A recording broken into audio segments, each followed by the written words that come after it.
ఇంకొకటి గొప్ప భారతదేశానికి సంబంధించి మోడీకి సంబంధించినటువంటి దాంట్లో అమెరికా నుంచి వచ్చేటప్పుడు వచ్చిండు, భారతదేశానికి వచ్చిండు. ఆయన డ్రెస్సు అమెరికాలో ఉంటే మనోళ్ళు ఇంకోడైతే ఎవడో పనికిరాని టీషర్ట్లు పనికిరాని జీన్స్లు వేసుకొని మేము యంగ్ టర్కులుగా ఉన్నామని రాజకీయ నాయకులు సిగ్గుండాలి.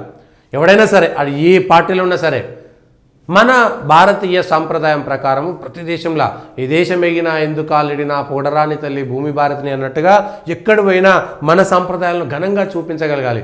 అమెరికాలో ఉండేటువంటి భారతీయ మహిళా మనులకు హ్యాట్స్ ఆఫ్ చెప్పాలి. అక్కడ కూడా చీరలు కట్టి అక్కడ కూడా గుళ్ళల్లోకి వెళ్ళి మన సాంప్రదాయాలను ఘనంగా పాటిస్తున్నటువంటి మహిళా మనులకు, భారతదేశంలో ఉన్నటువంటి మహిళా మనులకు కూడా హ్యాట్స్ ఆఫ్ చెప్పాలి. వాళ్ళు మాల్కు పోయినా, వాడు సినిమా హాల్లకు పోయినా, వాళ్ళు గుడికి పోయినా, ఎక్కడ పోయినా చీరలు కడతారు. మన సాంప్రదాయాన్ని మంచిగా ఇంకొక తరానికి కూడా అందిస్తున్నటువంటి మహిళలే గ్రేటు. మాలాగా ఇట్లా గొట్టాలు వేసుకున్నటువంటి ఎదవలం మేమంతా, ఈ మొగోళ్ళంతా కూడా భారతదేశ సంస్కృతిని నాశనం చేస్తున్నటువంటి ఎదవలం. ఎస్, ఎవరైతే దూతో లాల్చా కట్టుకున్న వాళ్ళే గొప్పోళ్ళు నా దృష్టిలో అయితే. అట్లనే నరేంద్ర మోడీ కూడా సేమ్ ఎలాన్ మస్క్ తోటి ఉన్నా కాబట్టి, వాళ్ళు పెద్ద వ్యాపారవేత్త కాబట్టి ఆయనలాగా సూట్ వేసుకొని పోవాలని లేదు. మళ్ళా ఆయన నరేంద్ర మోడీ స్టైల్లోనే వాళ్ళ ప్రపంచ దేశాల్లో ఎక్కడ పోయినా అరే భారత యొక్క సాంప్రదాయం ఇది అనేటువంటి విషయంలో ప్రపంచ దేశాలకు పోతున్నాయి. మస్క్ పిల్లలు చిన్నపిల్లలతో ఆడుకున్నాడు.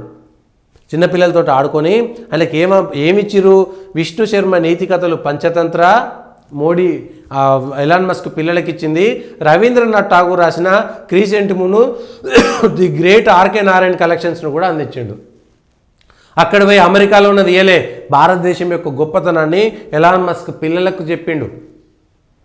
మనకు కావాల్సింది లేకపోతే ఎవడో పోయి ఆ సమాధి తాజ్మహల్ ఇచ్చి వస్తుండే, లేకపోతే పనికిరాని తాజ్మహల్ ఏడు వేల తాజ్మహల్ ఇచ్చి వస్తుండే. కానీ భగవద్గీతలు ప్రపంచ దేశాల నుంచి భారతదేశంలోకి ఎవరు వచ్చినా వాళ్ళకు భారతదేశం యొక్క రామాయణము, మహాభారతము, భగవద్గీత ఇట్లాంటి నీతి కథలు ఇట్లాంటివి ఇచ్చి భారతదేశం యొక్క చరిత్ర ఏంటి అనేటువంటి విషయాలను 1000-2000 సంవత్సరాల చరిత్రల్ని లేకపోతే 1000 సంవత్సరాల క్రితం ఉన్నటువంటి మన సంస్కృతి సాంప్రదాయాల్ని ప్రతిబింబించే విధంగా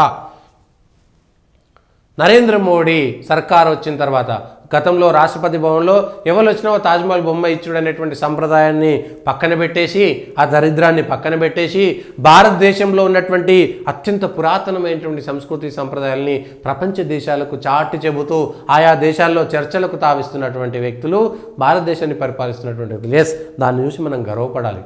దాన్ని చూసి మనం గర్వపడాల్సినటువంటి అంశం కూడా ఉంది. దాన్ని చూసి మనం గర్వపడాలి. ఖచ్చితంగా మనం గర్వపడకపోతే కష్టం, అది భారతదేశానికి సంబంధించినటువంటి దాంట్లో భారతీయులు గర్వించదగ్గేటువంటి అంశంలో అది కూడా ఒకటి. దానికోసం మనం భారతీయులుగా గర్వపడాల్సినటువంటి అంశం.